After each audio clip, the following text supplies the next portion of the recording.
Just like the street lights lit this town, like a fire in a blaze, gotta burn it down. Can't be afraid to leave this out. We got this far, don't know how. I see danger in your eyes. They know we'll burn down the night. Coming just like the sunrise. You know that we gonna light it up. Tonight, we gonna light it up.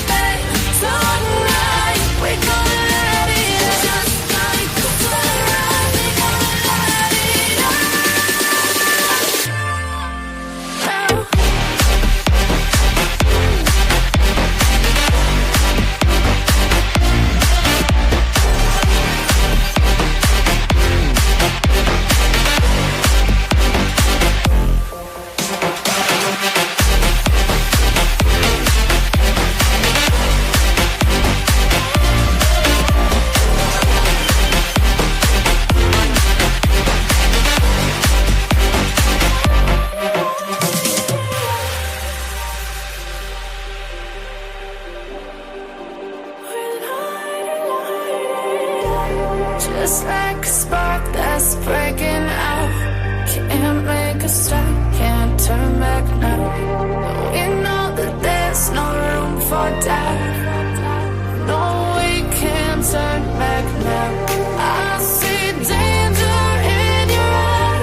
Son of a gun, you guys couldn't hear me.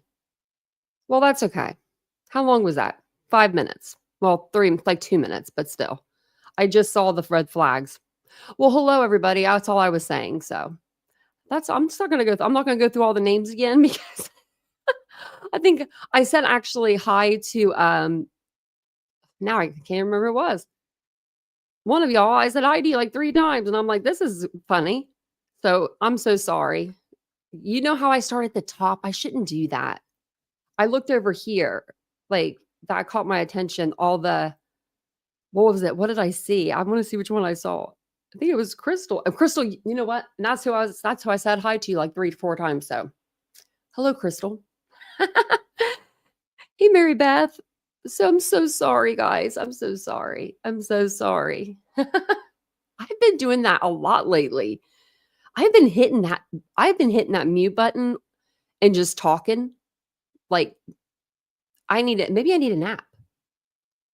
I pulled a beach. I did. Hey, I could have just left the stream. Or I could have fallen asleep. I could have done that. You got bit by a spider? Oh no, baby girl. Oh, so real quick, I'll tell you since we're already 5 minutes in. There was a stinking. Oh, I hate bees. I hate them. I don't like bees. I don't like to be around them. I had a couple little friends as kids that hit a hornet's nest, and we kept telling them not to do it. And these little boys got stung all over their bodies. I mean, they were like in the hospital for a long time. So I like I don't know. I freak out when I see bees, but my dog will eat them normally, which I don't like her to do that. I really don't, but there's just no stopping her. The boxer pit, that is. She will hunt them down and she will get them like the savage beast that they are. She will. And I'm just like, no, don't do that. They'll like sting you, honey. But she don't care. Well, today I'm like, all right. I yelled for the dog. So then I like had the fly swatter. And I went to go get it and I come back because I was steaming clothes in there. And I was like, where'd the bee go? It was down in the light fixture. So when it came back out, I got it. Thank goodness. That was my story. Hey, Pearl. And welcome in, everybody. Hey. Squeaky, the slow decline. I know. It's already August the 2nd. I got like 2 months. Oh, I don't think I look 40 though. I don't think I do. Don't answer that. Anybody that thinks I do, don't you dare even put an answer in there. But we are going to talk about a case tonight. And in the chat, so I think you guys were asking if the baby was and I was telling you guys that the baby was hey, possibly, maybe. How are you? And hey, Kimberly. Snatch a bee, yeah. I don't know what it is. I don't know what it is. 40 is the new 20. I feel like that, Mary Beth. I feel like that very much so. Actually, my scale tells me how old I am. It's one of them little smart scales. And my smart scale told me I was 37. So I'm going by the scale. Let me pull up some stuff here and we'll get started. So I have so much, you know me. I always got a lot of different tabs.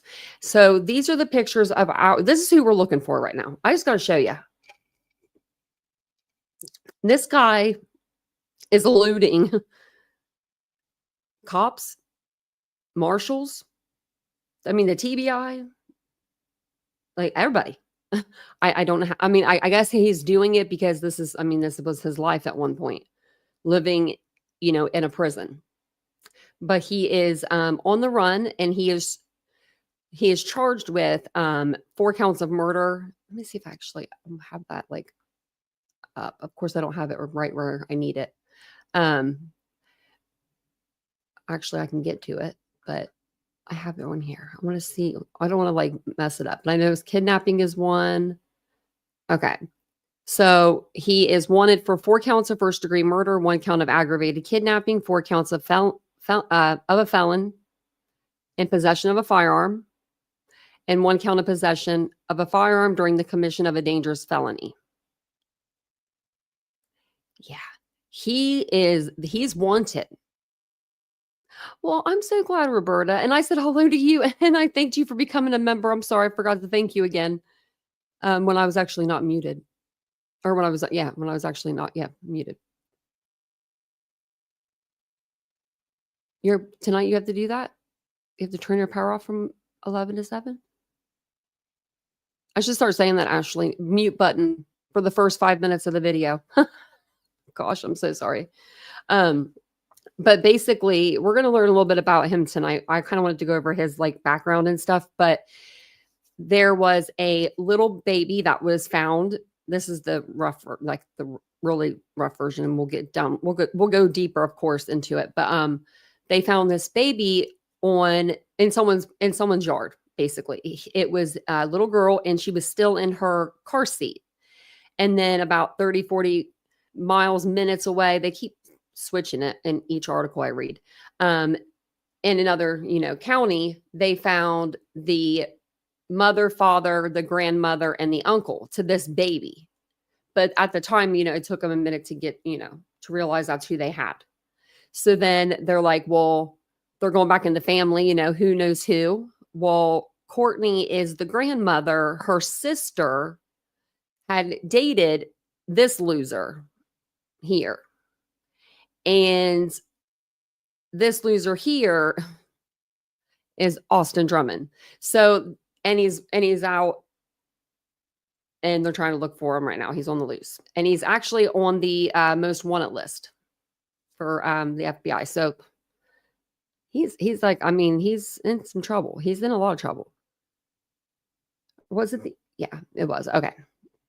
But I'll go ahead and I'll go through kind of took some notes for you so it's easier for me to go through them. But we're going to go back a little further. So Austin Robert Drummond is his name. He is the suspect in a Tennessee quadruple homicide. He's 28 years old. He is a resident out of Jackson, Tennessee. He was born August 31st, 1996. And his criminal history, in 2013, he was convicted of robbery. He was convicted of aggravated robbery. It was an incident at a Circle K, and we can actually go over that tonight too, because I do have those. I have his parole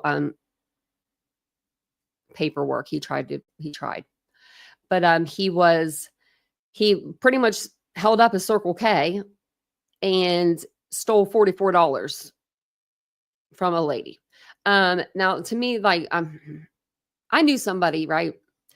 They got felony, or was it was felony robbery or something like that. It was definitely robbery and breaking and entering. He went up through the crawl space. I guess they had like crawl spaces to the apartments, or went up through the attic, I guess. And then went in through hers because they didn't have firewalls apparently. And then went in through her bathroom, right, to this lady's house. And he stole all of her jewelry, all of her gold jewelry. Well, he got sentenced to 4 years for that. And guess what? It was Avon. Come to find out, it was all Avon jewelry. Was it worth it? Right? Like, $44. So, in 2024, he got attempted murder charge while incarcerated. He was indicted for attempted murder, stemming from a December 12th incident that happened in prison. He was on bond for this charge at the time of the quadruple homicide because he got moved to like a county jail, they were explaining. And then he got bonded out from there. I don't know how that even is possible. If you have somebody that commits drug distribution and manufacturing, has a pistol with them and a penal system, and then attempted murder, and then you let them go to a jail where there's way less security. Nope, wouldn't do that. And then not only do you take them to the jail, but then they are able to get bonded out.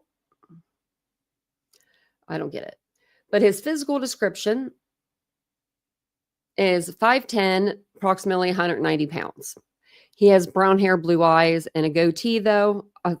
He could have shaven all that off. But, I don't know. Most of his pictures, he has it. Maybe he's not willing to part with it. You never know. You never know. So I told you about his connection to the victims. And the victims were, like I said, they were between the ages of 15 and 38. Very, very young. Yeah, Kimberly, this is the reality of our judicial system. I mean, he served his 10 years, but it's like he was only out for not even a year. He just got out September 2024. Like he couldn't even act right for a year. This is way worse than anything he's done to get himself in jail. I mean, in my opinion, right? For like murdering 4 people and then taking a baby. The only thing that we've heard, like this whole saga so far, to where he's had a little bit of a heart, is that he dropped the baby off in a safe place and he told somebody like down the road. Like, I don't know if these people were just like in their yard or if he had to like wave them down, like he stopped and he waved them down or what. And he's also in a gang. So can't forget that. Can't forget that one either. So he is on Tennessee's most wanted list, and he's considered armed and dangerous. Yeah, it's going to be a death penalty case. I think me and Maury. Yeah. Yeah. I had ATX. I had to read that a couple times. I think I probably looked dumbfounded. I should probably go back and look at some of this stuff. Like, just look at my face. Because it's like, what? Yeah, he's 28. And I believe, I'm trying to think. James McGann, I think he's 28. Now, how old is Luigi Mangione?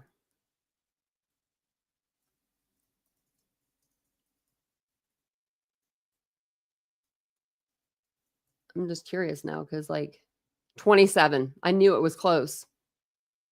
That's weird. I don't care what anyone says. We need to do a live on that. I need to write that down because I forgot to write that down. But I'm afraid to touch any pens. I'm afraid to touch anything. So, but authorities believe he has ties to Jackson, Tennessee, obviously, and where they actually have we have an update in this case. So, what are you doing? Oh, did you find the fly? There was a fly in here earlier. I think she might have ate it. Sorry. So they do believe he has ties to Jackson, and that's the tie that I'm thinking that he does have. If it's not family, it's this guy that they just picked up. Now, Tanaka, is that his name? Let me see. Tanaka Brown, and we'll go over him too. Actually, we'll go over that here in a minute. So, basically now I'm going to go here. So the TBI has now found the truck that he took, apparently. Now, I don't know if he took the truck first or if he took the truck or, he took the truck to his car or what, but he was driving the Audi and then he was driving the truck. So no, he was leaving the Audi. No, he was driving the Audi and then the truck. So they do find the truck, and the truck, I guess, was I'm trying to like get everyone's name right. The truck was James's. So his dad has come forward and said, like, hey, that was, my son's truck. You guys better find him before I do. And I'm like, yeah. So they did find the truck, and they found it today. And I'll tell you where they found it. They found it on Burnt Mill Road in Dyer County. So I was trying to see earlier, I was trying to put down all of the different places that they've been. So, so I could put it on Google Maps for us or Google Earth. So the bodies were found on Carrington Road in Tiptonville, and that's Lake County, and that's approximately 25 miles north of Dyer County. And then the 2016 Audi that was believed to be driven by him was found abandoned in Jackson. And then a second vehicle, this vehicle here, a 1988 white Ford pickup with a red stripe, which I think that car right there, like that would be noticeable. This car here, like would be way more noticeable than the Audi, in my personal opinion, but that's just me. They did find that located in Dyer County. So it's like he went to Dyer and then to Jackson and then back to Dyer County. Like he's making a loop. You would think that he'd be trying to get the heck out of there, right? Yeah, yep, me and Maury, yeah. Oh, Tanaka. Oh, Tanaka. I thought I was a woman at first. No offense. If that's how you say it. I think that's how you say it, right? Or is it Tanaka? Or is it Tanaka? Tanaka? I think that's how I'm saying it. I don't know. Is that how you say it? I don't know if I'm saying it right, but I could always put it into the word thing. Let's see.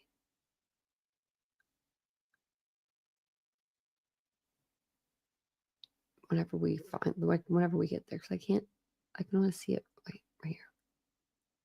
There we go.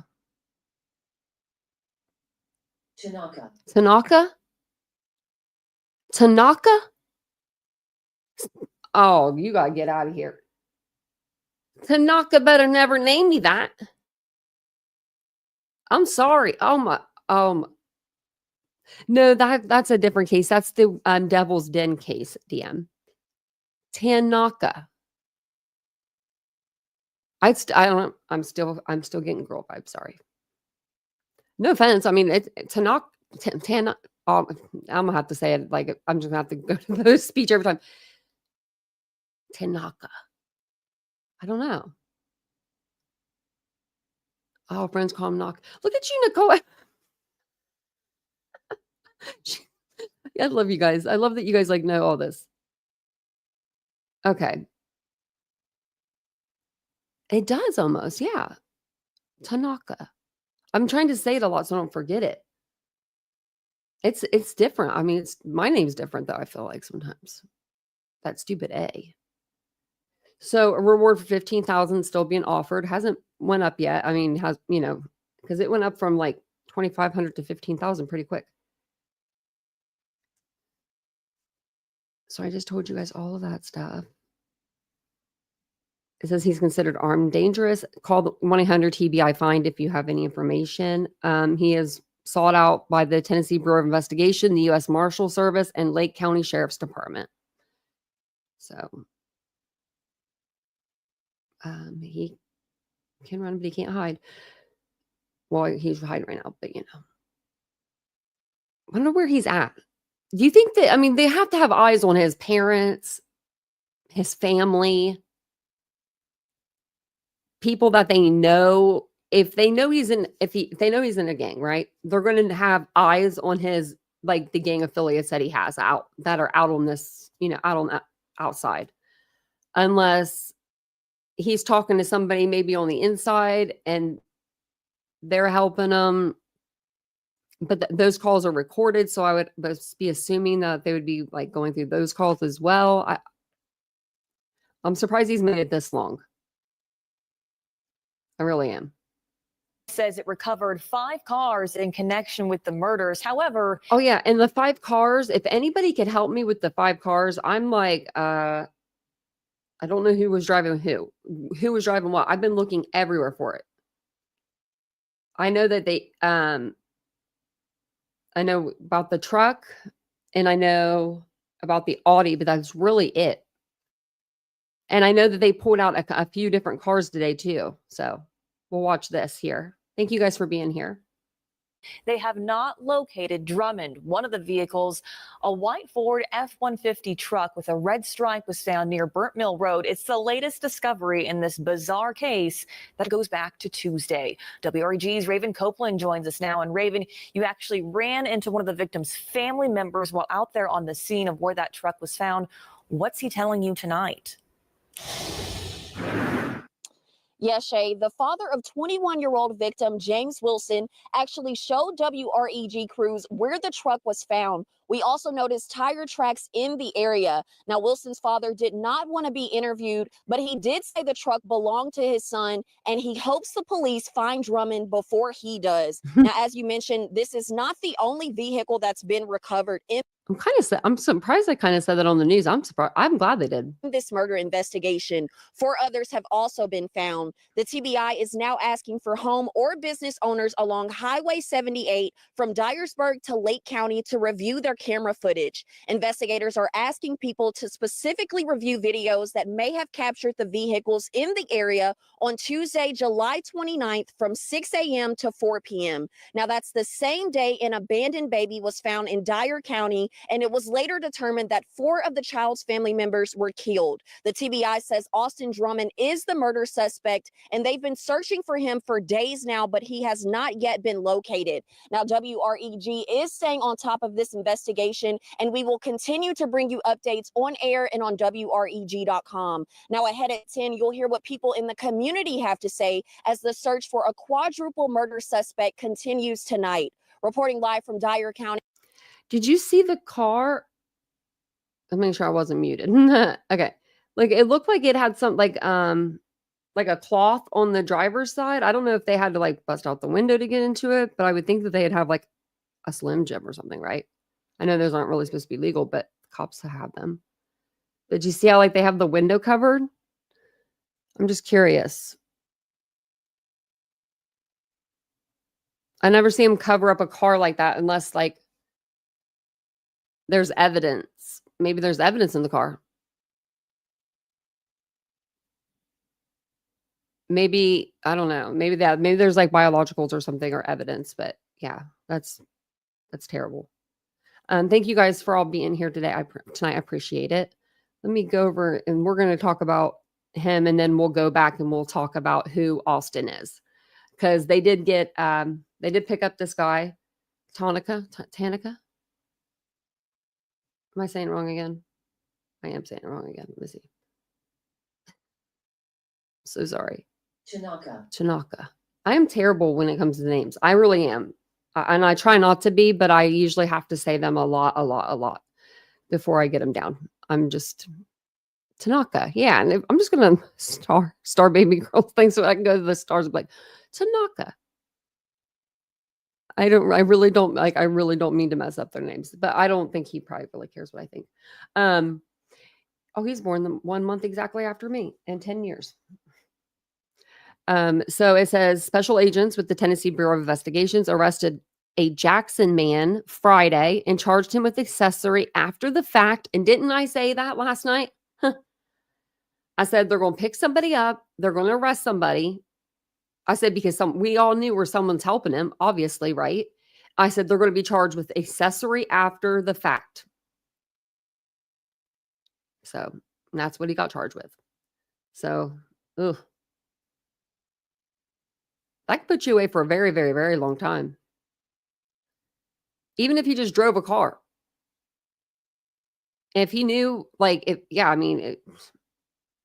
so do we think this guy is part of the gang life?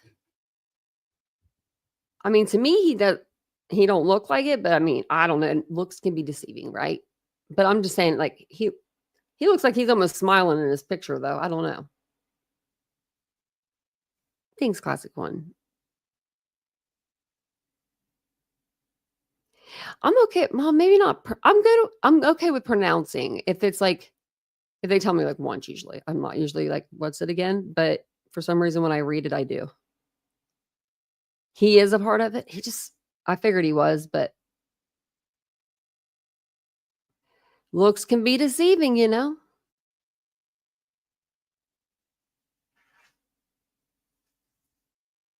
Squeaky. So this is him. His birthday was 11/17/95. So he's, what is he, 28, 29? Wait, I don't know.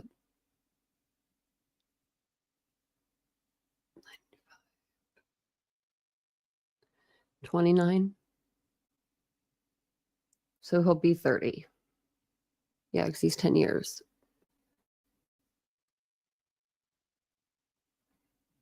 He's got that dork look to full police. Yeah.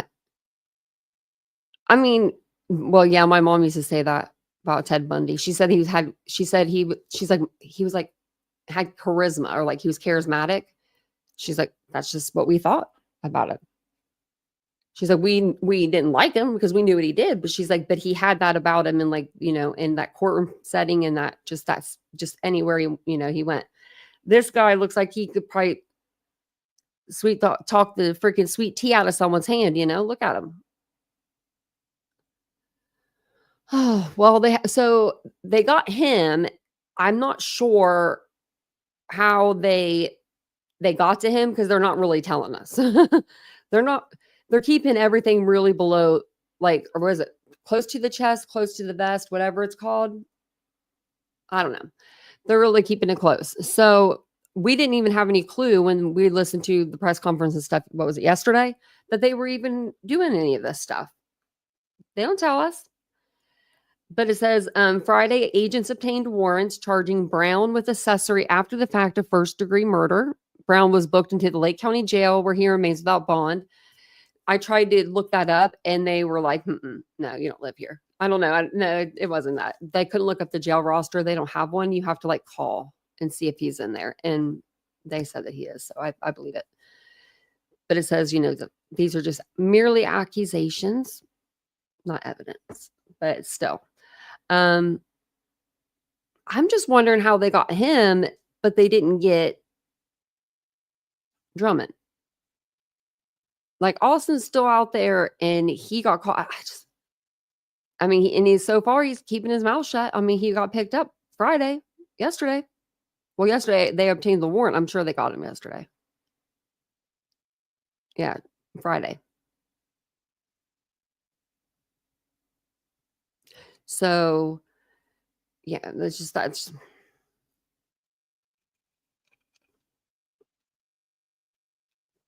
Okay, so I was reading a little bit about him, and I was like, I'm going to read this to you guys tonight.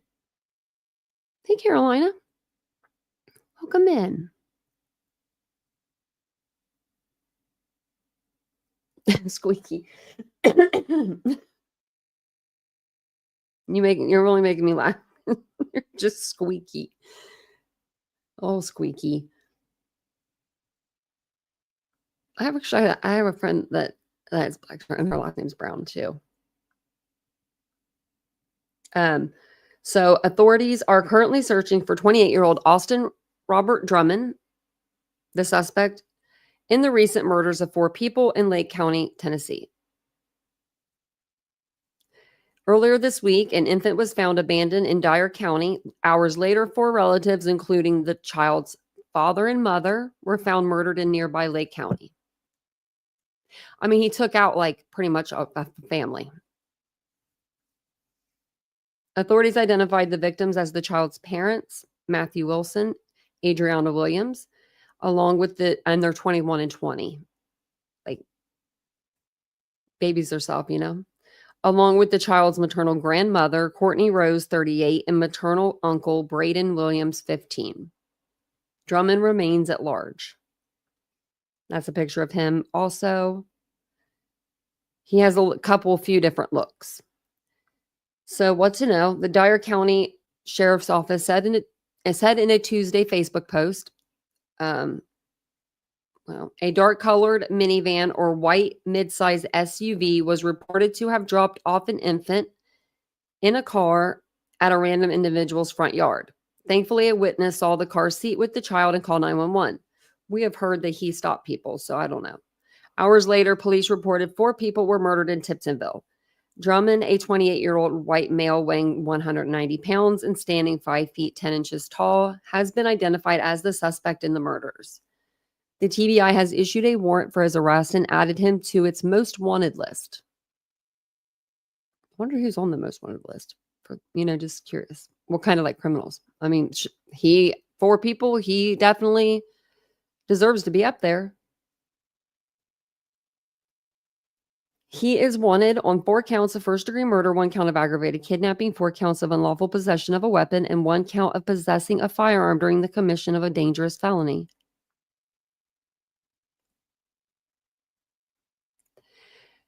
The alert warned that he is considered armed and dangerous.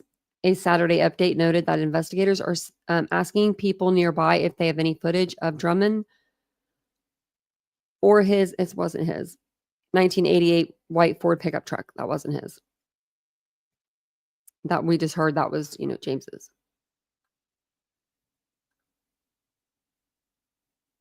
Drummond is a resident of Jackson, Tennessee, according to documents reviewed by Newsweek. He has a previous criminal record, having been indicted by the Madison County grand jury and later convicted of felon or aggravated robbery in 2013, according to court documents reviewed by Newsweek.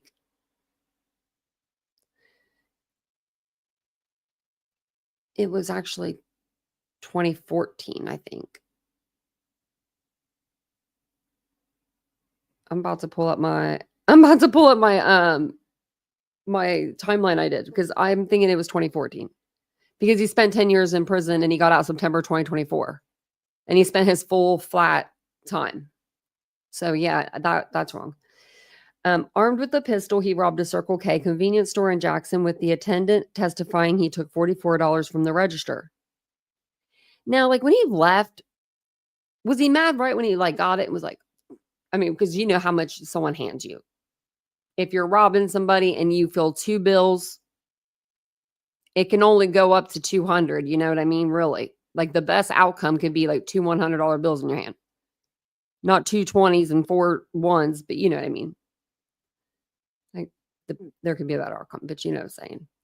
He was sentenced to 10 years in prison, which he appealed and lost. We'll read that appeal. He started his sentence on August 30th, 2013, according to the documents. We'll see. Okay. Okay. So I guess he started. Doesn't make sense. Look at this. Oh my gosh. Somebody who is doing the math over here. We're not mathing right. The Tennessee Department of Corrections database states that Drummond served 13 years, with his sentence end date listed as September 1st, 2024. But his sentence started in 2013.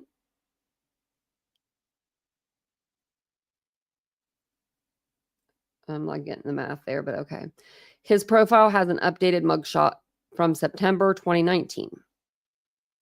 Okay. What people are saying, Danny Goodman, district attorney for Dyer and Lake counties, told CNN the victims were all from Dyer County, and we suspect that the person that killed them knew all of them. Well, we know that for sure now. The U.S. Marshals, Tyrese Miller, said in a July 31st press release, getting Austin Drummond in custody is a priority. Anyone with information about where we can find him should call us immediately. You will remain anonymous. The TBI encouraged the public to not approach Drummond, but to call 911 if they spot him. In addition, any tips or information can be dialed to 1-800-TBI-FIND. There is currently a $15,000 reward for information leading to his arrest, $7,500 from TBI and $7,500 from the U.S. Marshals. Make sure you get your money, if you know. Like, is this article trustworthy? We don't know. No, it's not. Because that math ain't mathin' for me. Do you notice that's like almost every single article we read, there's like either typo errors or there's something plain wrong? Portland, I don't know who paid. That's a good question.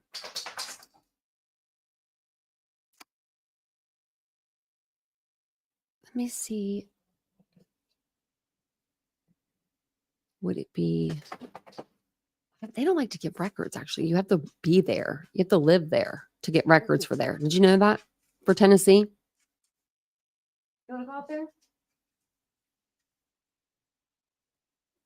She never usually gets up. And welcome in, Just Made April. Welcome in, Felicia. Yeah, Vice Lords, yeah. What are you doing? Okay, weirdo. She's just being weird. Okay. Yeah, he's in a gang, and I guess this guy is in a gang with him. And I don't know if I don't know if this was, I'm assuming that this was planned somehow, but I don't know if this guy, right, if he was part of the plan. or if he just came in afterwards. I mean, as of right now, they're just charging him as accessory after the fact to first degree murder. But they could up those charges. Now, I don't know this answer, and I think I kind of know it. I think you just get charged with accessory after the fact once, right? You don't get 4 of those, do you? Because it's 4 victims. Because it didn't sound like it was like written like that. Just says charging him with accessory after the fact of first degree murder. You would think it'd be like 4 times. She might want to be hunting. That's the one that's afraid of everything. Oh, she laid down. There was a guy that was walking behind us the other day, and I was like, she's going to get scared. And as soon as I said that, she ran. She just sensed him behind her. Just a guy that works on the yard. Okay, so we read that. Now this is him. This is from October. Okay, yeah, 2013. So they were right. Well, maybe. No, because it would have been because this is teen can be tried as adult. So yeah, I think I'm still right. We'll see. October 9th, 2013. This is what he looked like. Look at him. He's like, please don't charge me as an adult. I know I'm an adult, but come on. So, okay. Jackson, Tennessee, a teenager in Jackson will be tried as an adult for armed robbery. This is his first crime. Well, that we know of. For armed robbery, and kidnapping committed in July. Austin Drummond, 17 of Jackson, is charged with aggravated robbery for the store incident and aggravated kidnapping, aggravated robbery for the personal attack. Following a scheduled transfer hearing today in Madison County Juvenile Court, Drummond waived his right to hearing where police would have required to show probable cause that he committed the crimes. Around 12:38 a.m. on July 31st, Drummond, who was then 16, entered the Circle K at 3162 North Highland Avenue. He was armed with a handgun and demanded money. Drummond took cash and then fled on foot. Later that day, around 6:40 p.m., a 17-year-old male picked up Drummond, who was a friend. Oh, I wonder who that was. If he was 16, wonder who the 17-year-old friend was. Was it, Mr. Brown? I don't know. Was it? So if he picked him up, man, that sounds familiar, right? Drummond then asked the victim to pick up another man. Now I'm confused. It says the 16-year-old male picked up Drummond. Okay. A 17-year-old male. Yeah. I don't know. Because it says then asked the victim to pick up another man at the apartment on the 600 block of Old Humboldt Road. When the second man got in the car, he was armed with a handgun. The victim was forced to drive to 2 different ATM machines and withdraw money. The victim gave the gunman money. The victim then drove the gunman to 100 block of East University Parkway. The gunman took the victim's wallet and cell phone before getting out of the car and fleeing. The victim drove Drummond to the 100 block of Old Well Road, where he then got out of the car. Drummond made a statement to the victim about not calling the police.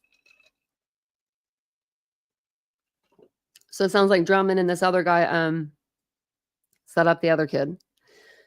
Drummond was on the run until he was arrested August 21st in Daytona Beach, Florida. Jackson investigators transported Drummond from a juvenile detention center in Volusia County, Florida, and booked him into the Madison County Juvenile Detention Center. Investigators are attempting to identify the gunman involved in the robbery, kidnapping. He was described as a black male. I mean, I'm just saying, I don't know. Judge Christy Little, I bet you it's going to be him. Because someone's going to have to be really, really, they're going to have to know you for a long time and be with you for a minute to help you with the quadruple homicide. I think it's the same person. I think that this is the same person. Because you really would. I mean, like my desk doing that. Like for someone to help you with that, I can't even imagine. Like I said that in the Idaho 4 case. Like There's no way there's two people in that. I mean, I went over a fact, but you know what I mean? This is more like outdoors and stuff, but still, like, it's hard to comprehend getting two people that want to like kill. Like, they want to kill four of the same people. What? Why? Like, what is this? What does this Mr. Brown guy have to gain out of any of this? Like, that's what I want to know. Judge Christy Little set Drummond's bond at $50,000. He was transported from the juvenile detention center in the Madison County Jail. He remains in custody in lieu of bond. The case will now be presented to the Madison County grand jury. Anyone with information is asked to contact Jackson Police. Well, they want you to contact them again. So that's him when he was 16. Man. You want to go out there? I'm going to let her out. Hold on one second, guys. Sorry.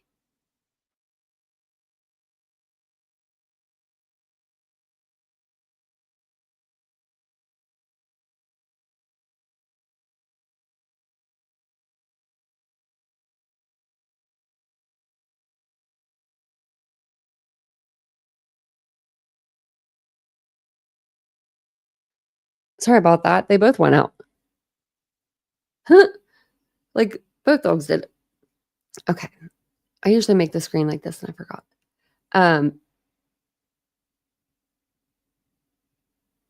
Should we? Yeah, we'll do this first. Okay. So I do have his documents from whenever he decided to try to appeal the robbery. I mean, I don't know why he would try to appeal that, really. If I'm sure they had cameras, right? You would think, I would think they did.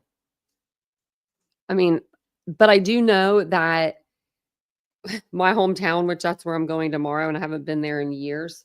My hometown, like, what was I going to say? Oh, sorry, guys. I just like completely forgot what I was going to say. It was something about this.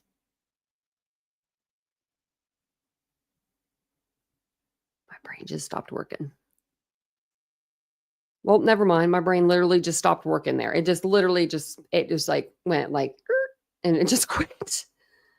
I was going to say something about my hometown and something else. Hey, Trips. Hey, Stat. Welcome in, everybody. Hey, Cheryl.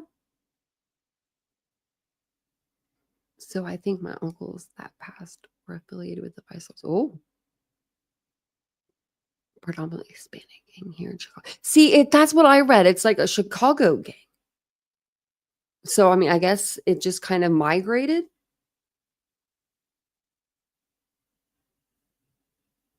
Oh, I was going to talk about the Circle K. That's what it was. Okay, so like where I'm from, we had a Circle K. I think they actually like rebuilt it, made it like better. But felt like there was something on these. But like it literally, that place was robbed like once a week. Like, I don't know how people would even, I don't even know how they could get people to actually work there. It was literally robbed once a week.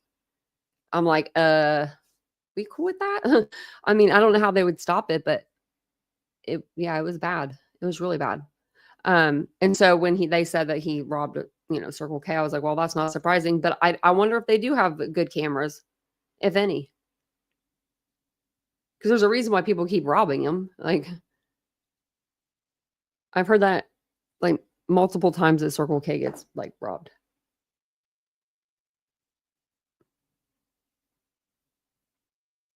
Oh, it's in all of the headquarters is in Chicago, but also in Memphis. Thank you. Welcome in, everybody. If you guys don't mind, I forgot to ask you in the beginning of the live. Will you take a second and hit the like button for me? It's free to do, and it's just the awesome thing to do. Also, if you haven't subscribed yet, will you subscribe if you like true crime? That's what we do every night. We talk about different cases, all the cases. So we're going to go through this, though. This was going to be his appeal. This is what his attorney was going to do for him. Let me see if we can go to the bottom and see if it has it signed. Nope, it just has the judge. Okay. So it says, in the Court of Criminal Appeals of Tennessee at Jackson, assigned on briefs October 6, 2015. State of Tennessee versus Austin Drummond. Appeal from the Circuit Court for Madison County.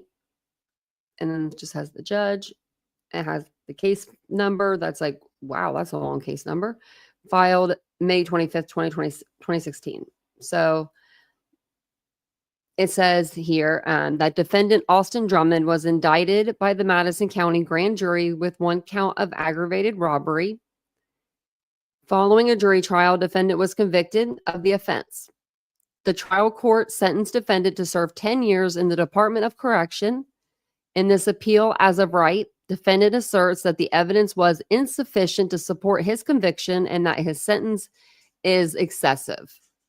Well, it sounds like they took off the what was it?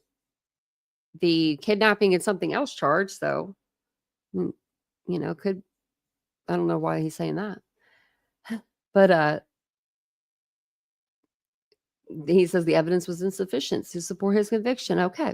Having carefully reviewed the record before us and the briefs of the parties, we affirm the judgment of the trial court. Oh, that was quick. So Tennessee that's just appeals, appeal of rights judgment of the circuit court affirmed.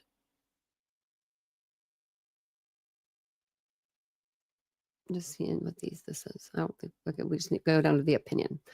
Okay, so then the background is on July 31st, 2013, Candace Barham was working the late shift as the first assistant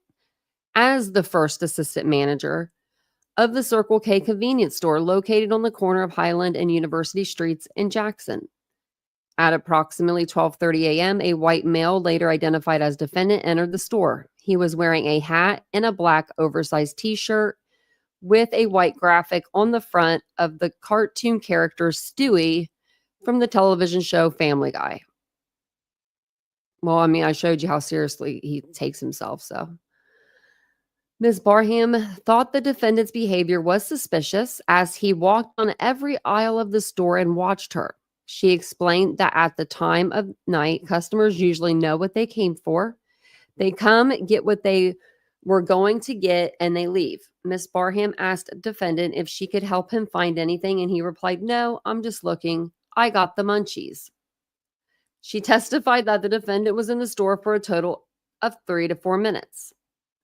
When Ms. Barham turned to look out the window into the parking lot, defendant walked behind the register. Would have never turned my back to him, not a day in my life. When she turned her back, he was standing within 2 feet of her. Defendant then pointed a pistol at Ms. Barham and ordered her to open the drawer. "I'm not," and it's supposed to say effing, "playing with you. Open the drawer." Ms. Barham testified at that point she felt threatened and feared for her life. She opened the cash register and stepped back. Defendant reached into the drawer and took the bills that were in the till.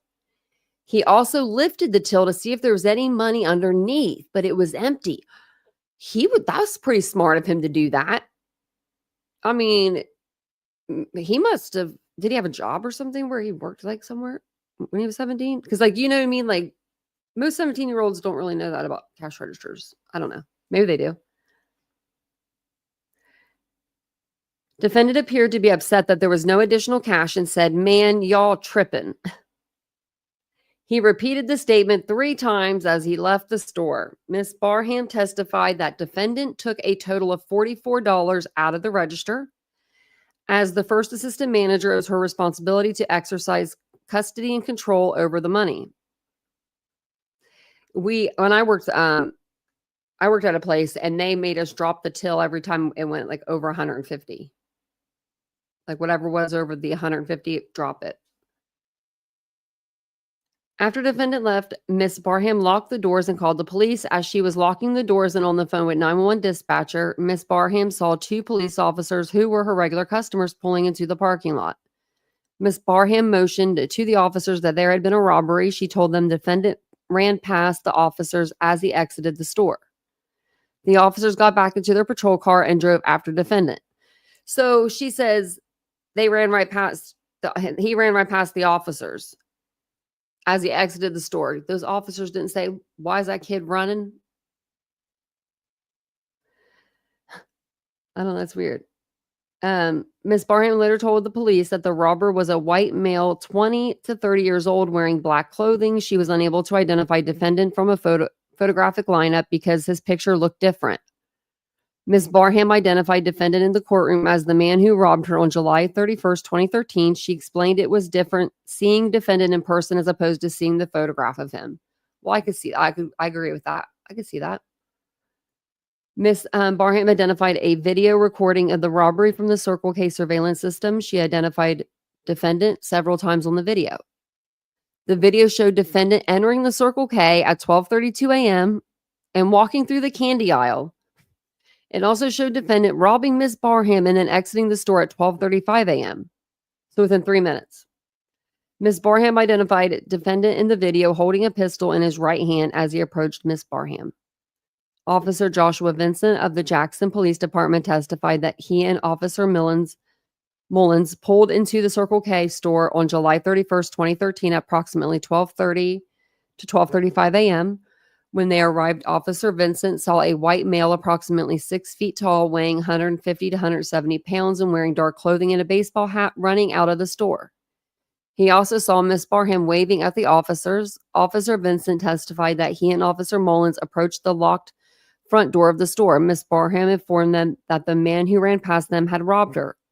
The officers immediately issued a bolo, be on the lookout for the man. They searched for the person for 20 to 30 minutes but could not find him. He was probably just hanging low. Officer Joseph King of the Jackson Police Department testified that he was the crime scene technician dispatched to the robbery scene at the Circle K. He spoke with Miss Barham, who told him the defendant touched the cash register and the front door. Officer King testified that he lifted a fingerprint from the left front door of the store, and he also lifted 3 fingerprints from inside the cash register. Oh, that's what got you. Fingerprints were inside the cash register. That's how did they get there? He drew a diagram of the register and marked the area where the prints were lifted. Wow. Probably on those knobs or something when you you pick up the knob, like the little thing that holds the money down. Maybe he touched that. Investigator Aubrey Richardson of the Jackson Police Department Major Case Unit. Oh, thank you, Margot. I just happened to look at the chat right whenever you said that. Thank you. Because I was like, oh, am I missing anyone? Hey, is she? Hey, Aries. Protector of Petty. Oh, that's cute. Actually, I don't think Petty needs protection, though. I feel like Petty will put down.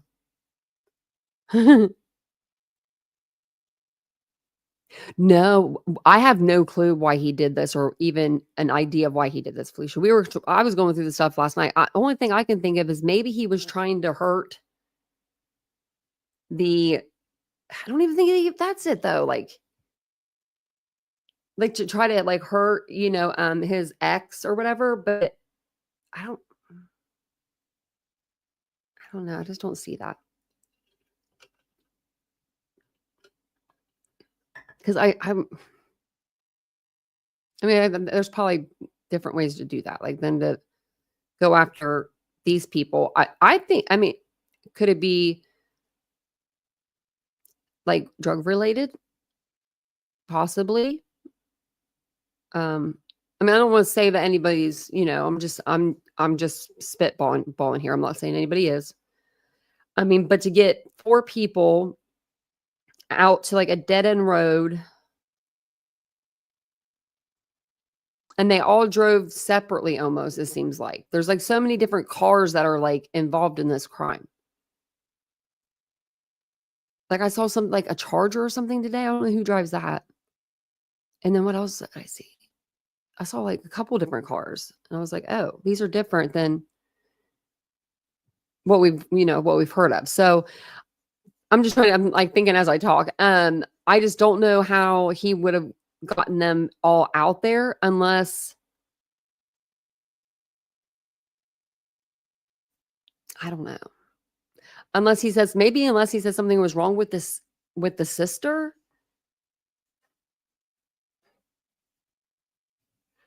Oh, did he? Oh, thanks, baby girl. Thank you guys. Okay, I was hoping y'all would be in here. Okay. Let me put that with my other with my stuff. Okay, so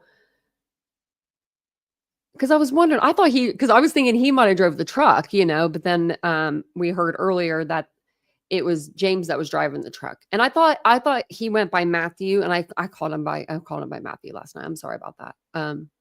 But it's James Matthew Wilson. So Braden was driving the Charger.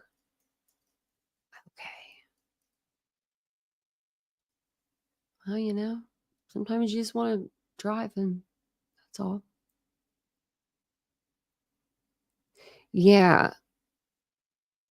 Or he had a phone and everything set up in there. When he robbed the Circle K, he was 16. I think he was 17 when he was convicted. But I think he was 16 when he robbed it. So, investigator Aubrey Richardson of the Jackson Police Department Major Case Unit testified that he investigated the robbery that occurred on July 31st, 2013. He also asked William Rowan, a latent fingerprint examiner with the Jackson Police Department, to assist in the case. Investigator Richardson was given the names of Sean Bruin and defendant as possible suspects in the robbery. He asked Mr. Roan to compare the prints lifted by Officer King with those of the two men. Investigator Richardson also took still photographs from the video surveillance of the robbery, and he obtained a photograph of defendant that had been taken on June 14th, 2013. In the photograph, defendant had a beard, mustache, and longer hair. This differed from his appearance at trial.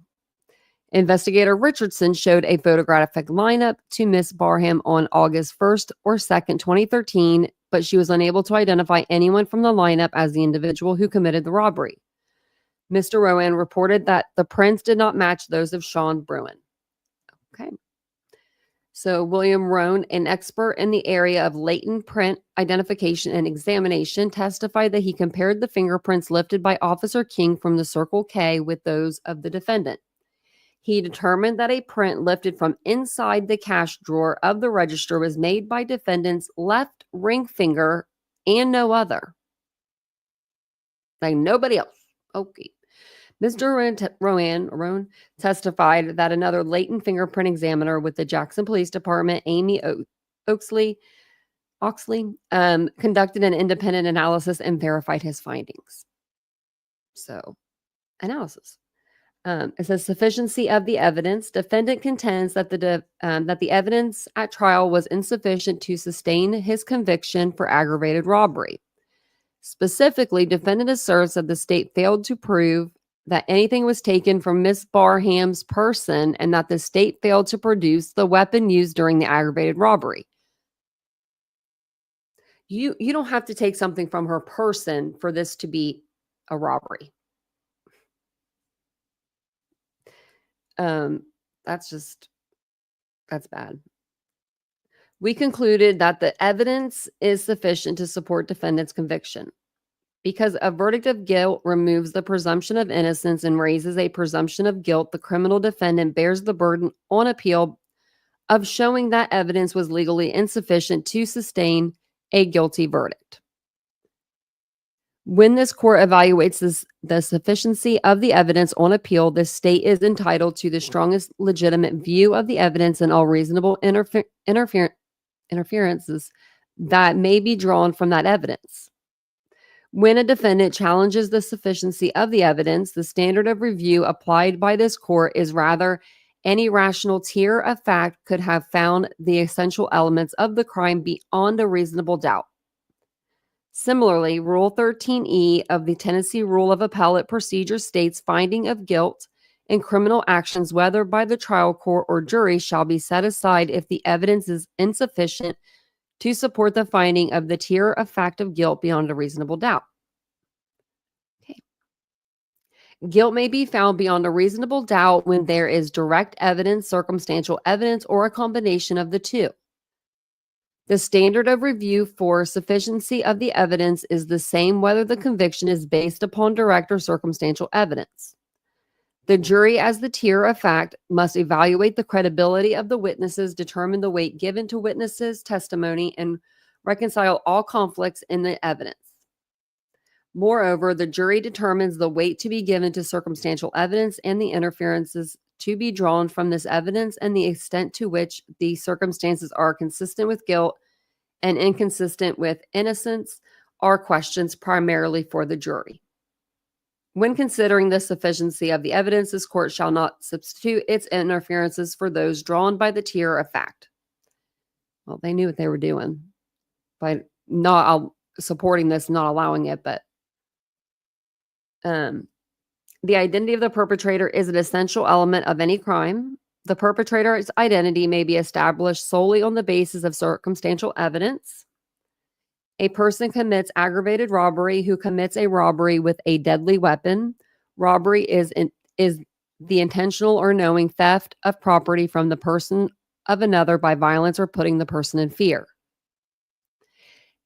A person commits theft of property with intent to deprive the owner of property. The person knowingly obtains or exercises control over the property without the owner's effective consent. Are you kidding me? Hold on one second. I'm so sorry. Now the cat's out. Now the cat's at the door. Oh my goodness. I didn't know he was in here.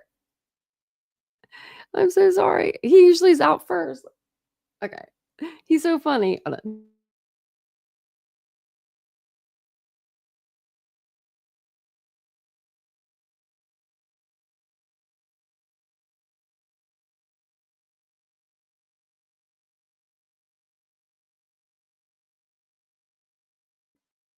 Okay. These are smaller towns, I believe. They look like it anyway. They look like they're smaller towns to me. Okay. I think I read that part. Okay, so defendant first argues that the state failed to prove that anything was taken from the person of Candace Barham. He asserts that defendant did not touch or threaten Miss Barham and that the money taken on July 31st, 2013 did not belong to Miss Barham. He also notes that the state did not produce any weapon used in the offense. In the light most favorable to the state, the proof at trial showed that during the early morning hours of July 31st, 2013, Miss Barham was working at the first assistant manager of the Circle K convenience store located on the corner of Highland and University Streets in Jackson. As the first assistant manager, it was her responsibility to exercise custody and control over the money in the cash register. The proof showed that Miss Barham is an employee of the Circle K convenience store. Miss Barham testified that when she turned to look out the window into the parking lot, defendant walked behind the register. When she turned back around, he was standing within 2 feet of her. Which we just read this, but we'll, defendant pointed the gun and said, "Open the drawer. I'm not effing playing with you. Open the drawer." And then she's like, okay, she felt threatened. She opened the cash register and stepped back. He had a gun. Defendant reached into the drawer and took the bills that were in the till. He also lifted the till to see if there's any money underneath. She testified that the defendant took $44. Although the state did not introduce a pistol at trial, Ms. Barham testified that the defendant pointed a pistol at her, and she identified defendant in the video holding an object in his right hand as he approached her. Ms. Barham identified the object as a pistol. Even if it wasn't a pistol, if it was like in a way that he was holding it to where it was threatening and she thought in her mind, like she feared and she thought it was a pistol, that is just, I think that they can use that still. I forget what it's called. I forget what it's exactly called, but yeah, you can use that like as a, when you're a witness. So the defendant also argues that the state failed to prove that he was the individual who committed the aggravated robbery. He's on video. Ms. Barham identified the defendant in the courtroom as the person who robbed her on July 31st, 2013 at the Circle K convenience store. Ms. Barham admitted she could not identify defendant from the photographic lineup that she was shown after the robbery because the defendant looked different in the photograph. It says, Investigator Robinson confirmed that defendant looked different in the courtroom than he did in the photo.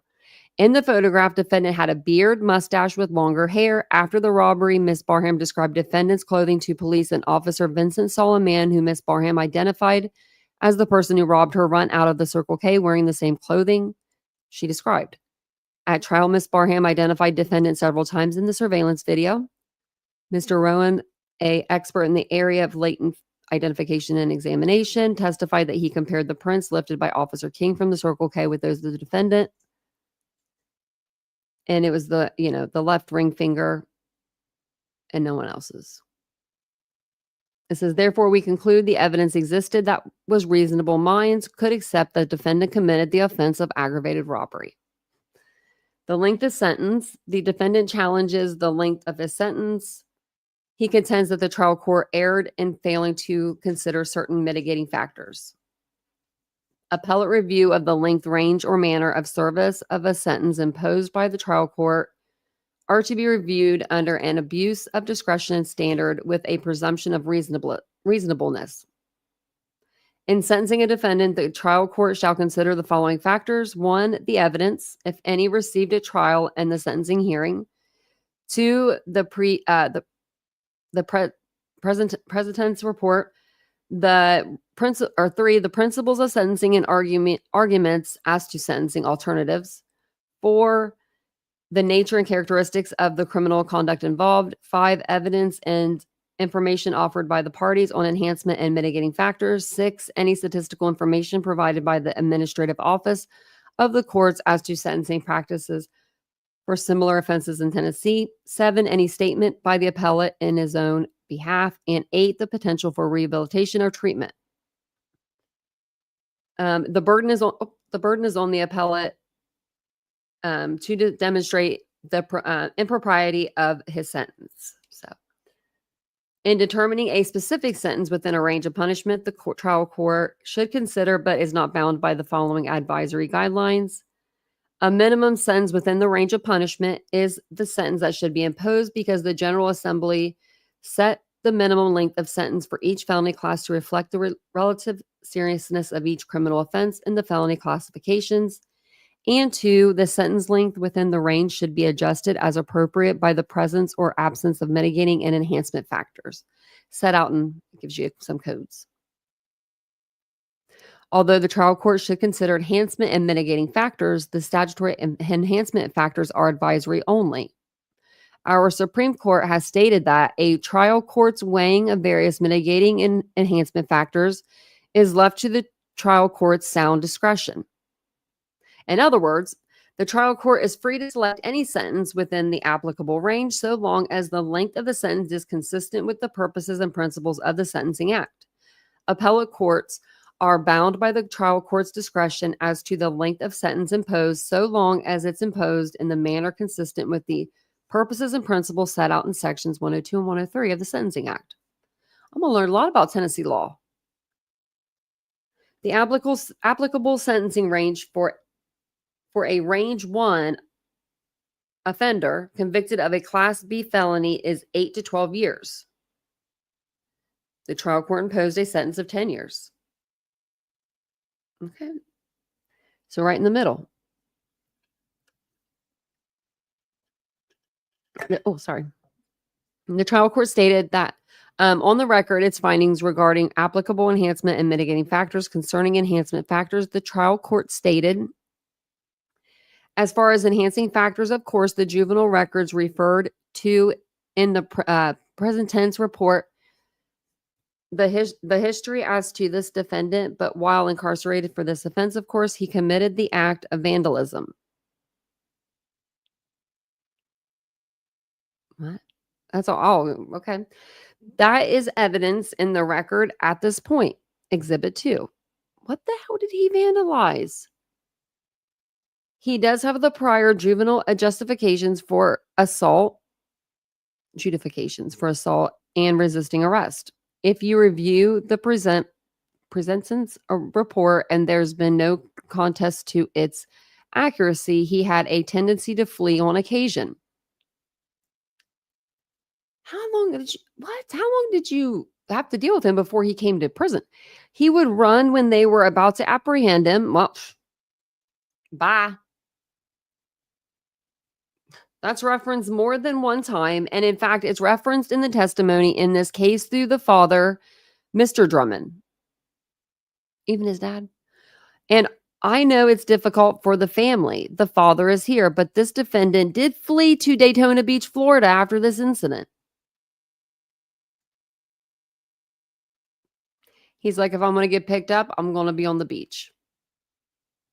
Back in 2013, Daytona Beach was probably wouldn't have been too bad. The trial court did not find any specific mitigating factors applicable to defendant. However, the court stated there is a catch-all. I think number 13, any factors consistent with the purpose of the chapter, I might consider the young age of the defendant, who's now 18 years of age. But that would be the only thing I could think of that would apply. More specifically, defendant argues that the trial court considered the defendant's juvenile records, the vandalism conviction received during pretrial incarceration, the pre-sentence report, and the jail conversation recorded after defendant was convicted but refused to thoughtfully consider the defendant's age or anything else. Defendant further asserts that trial court failed to consider his mental health as a mitigating factor. Now it's his mental health.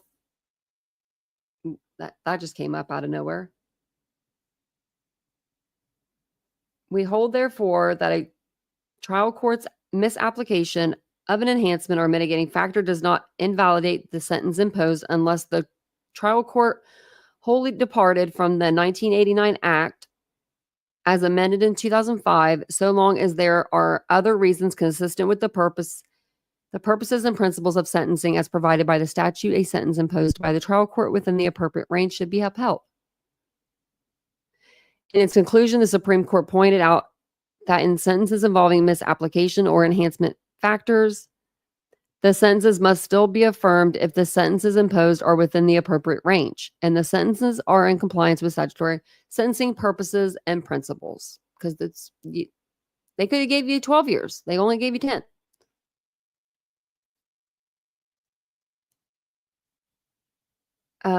It says our General Assembly has enhanced 25 statutory sentencing enhancement factors. However, they are not binding upon the trial courts.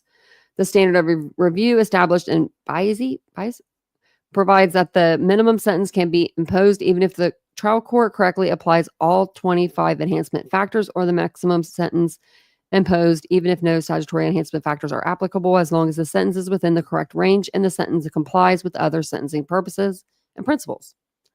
Okay. Having reviewed, we conclude that the trial court clearly stated on the record its reasons for the sentences imposed. The defendant's sentence is within the appropriate range. The record reflects that the trial court considered the purposes and principles of the Sentencing Act. Defendant argues that the trial court failed to consider his age and mental health as mitigating factors. However, even if this court agreed with defendant's assertions, we would still lack grounds to reverse defendant's sentence. Therefore, the trial court's imposition of the sentence of 10 years for aggravated robbery is presumed reasonable. Accordingly, the judge is affirmed. So, you're not getting out early. That's what they're saying. That's what they're saying there. So, here's another picture of him. You know, when he was in jail. This is back from, looks like 9/28/2019. He's got the small eyebrows here. Let me see if I can find the other picture, you know, so we can show you the big eyebrows.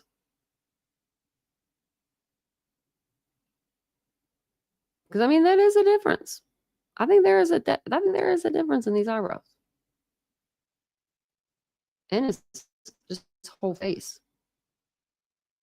Oh, I opened the link. I meant to open the picture. Okay, so. Oh, I have you guys all the way over here. Dang.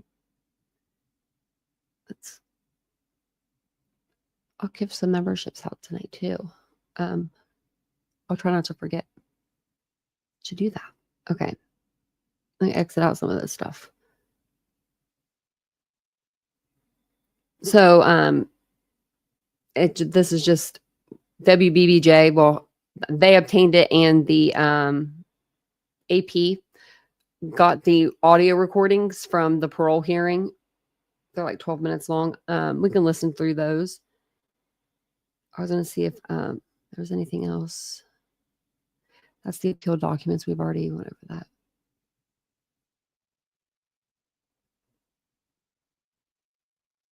I think we went over this too.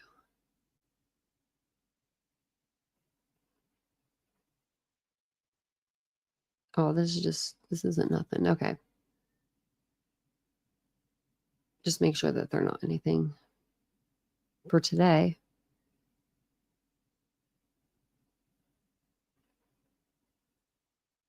Wow, so somebody sent this in. The District Attorney General State of Tennessee, right?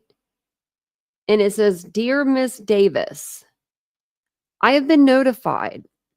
This is the District Attorney General for the 26th Judicial District, okay? This is Jody. She putting herself out on the line here. "I have been notified of the above defendant's parole hearing set on July 23rd, 2020 at the West Tennessee State Penitentiary. This office strongly opposes his early release on parole. Austin Drummond is a dangerous felony offender and confirmed member of the Vice Lords.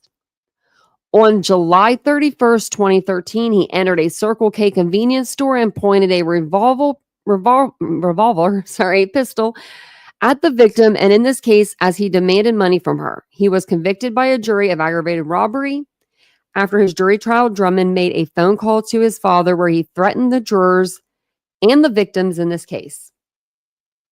He made statements saying they are going to regret it and I will be out one day.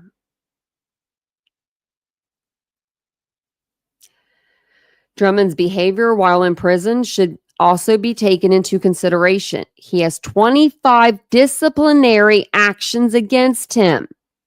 Wow. Okay, we got to get those. That include refusing orders, drug possession, defiance, and being in possession of a deadly weapon. This type of behavior clearly demonstrates that Drummond has no desire for rehabilitation and is not capable of living among society. Due to the seriousness of the crimes he committed, his violent behavior towards the victims in these cases, and to protect society from his criminal behavior, we feel that he should remain in prison and serve his sentence in full. It says victims in this case at the bottom. Wow. Yep. Someone needs to be held accountable for this. That's wow. She sent this to the Victim Services Director, Dorisha Davis. Why would he have a Victim Services Director? Why do they give them that? I guess maybe they do, because it says Tennessee Board of Parole. But then you got Jody Pickens, man. Jody, you tried. You tried. I mean, you got him in there. I mean, he was in there for the full 10 years. But man.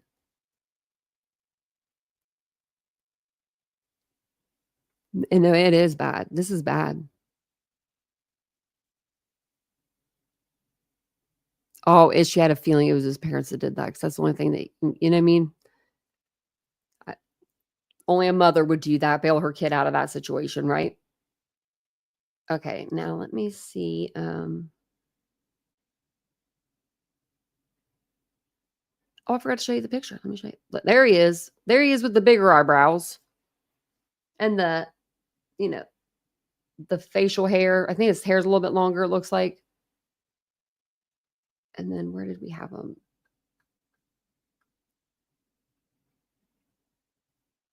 And then this is him from 2019. Just more shaven down, I guess. Maybe he just went, well, no, I don't think he just went in then. He was already in there for a while. But he's probably used to rocking the same look. You know what I mean? Like the hair trimmed, like short, stuff like that. I don't know. He was in there for 10 years. So I guess he was in this gang before he went into prison. It's sounding like. That's just 17 years old. and you're from Tennessee. I don't, no offense to y'all from Tennessee, but Tennessee just seems like it'd just be like, everyone's just always so nice in Tennessee. every time I've ever been through Tennessee or like had to stop in Tennessee, like everyone's always been so nice. Right? Cat ride. I don't even have like a little small clue. Right? I mean, and then take the baby 30, 40 minutes away from the parents and drop the baby off in someone's yard. And then we heard that he had like alerted that the baby was there. But now we're hearing that people had saw the baby. So either way, I'm just so thankful that the baby's okay.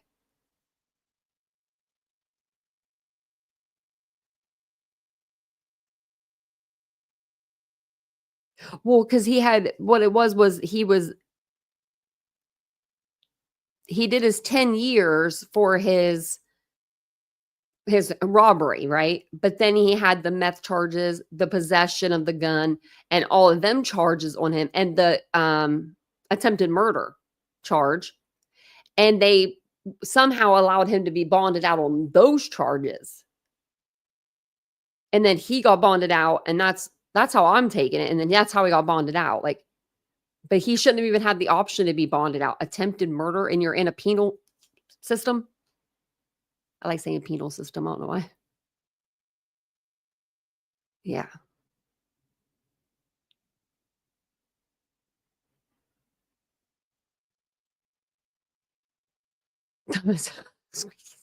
Marbles. Mouthful of marbles. That sounds like something I've heard before. I think let me check on like X or anything, see if anything's going on over there. What's this?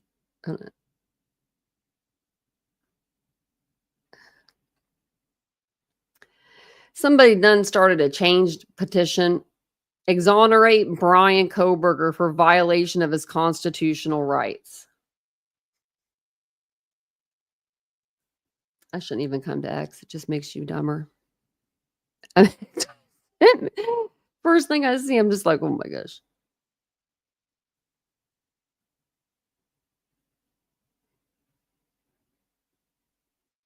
Oh, look at this. This helps.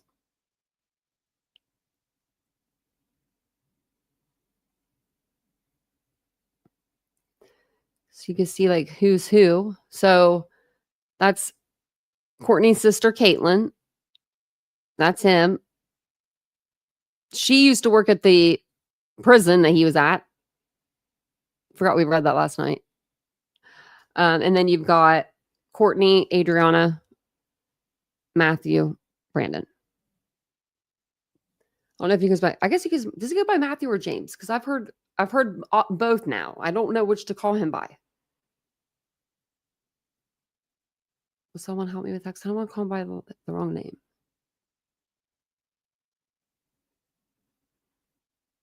I've heard it like both. You're right, baby girl. He shouldn't have any constitutional rights. Right, Ladybug? I mean, they're babies. They're babies. They just had a baby. You know, like, that's sad. And then she's a grandmother. She's probably a first-time grandmother. Wouldn't say they probably have any more. She has any more kids, you know, grandkids running around out there. I mean, and he's 15 years old, Braden, I mean, 15. Do you think that Austin would kill these four to get back at her for something? But it's like, I think it has to do something with like either him with drugs, like maybe not them so much as him. I need to get some chapstick over in here. My lips get dry. And I ran out of this stuff. I don't know why I have the thing. I think it's just to remind myself to get more. Oh, is she do you?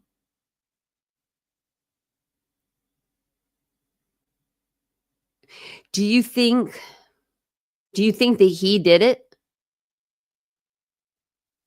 Or do you think that it could have been like a gang and maybe they like took him out too and he just hasn't been found? Yeah, you definitely don't leave the gang. Do you think that it was maybe what he was trying to do was leave the gang life for her?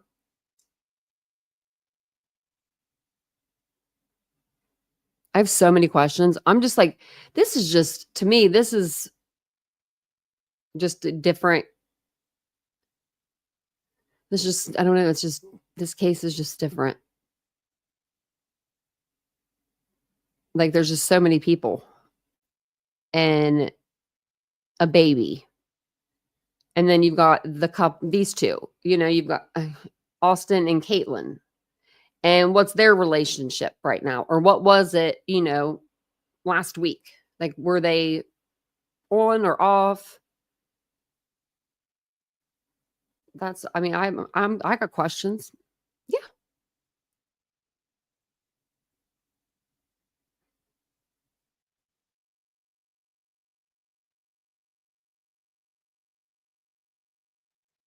There you go.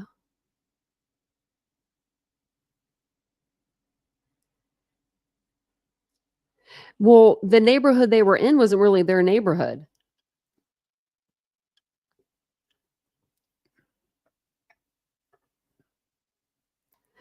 Oh, yeah, I know. Well, we need a family tree. I was starting one.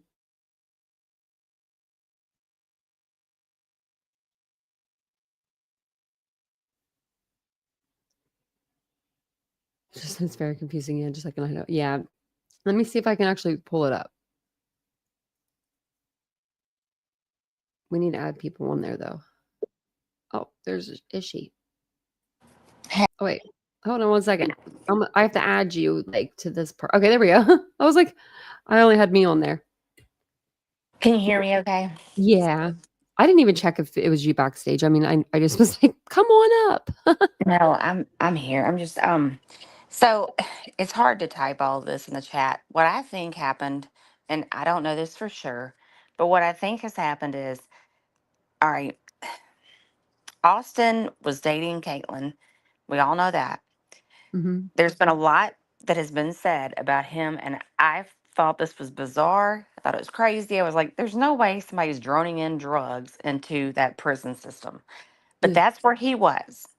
Mm-hmm. So if he was droning in drugs, then that whole family probably was aware. You know, Courtney's Yeah. aware, or Courtney's sister was aware, Yeah. Caitlin.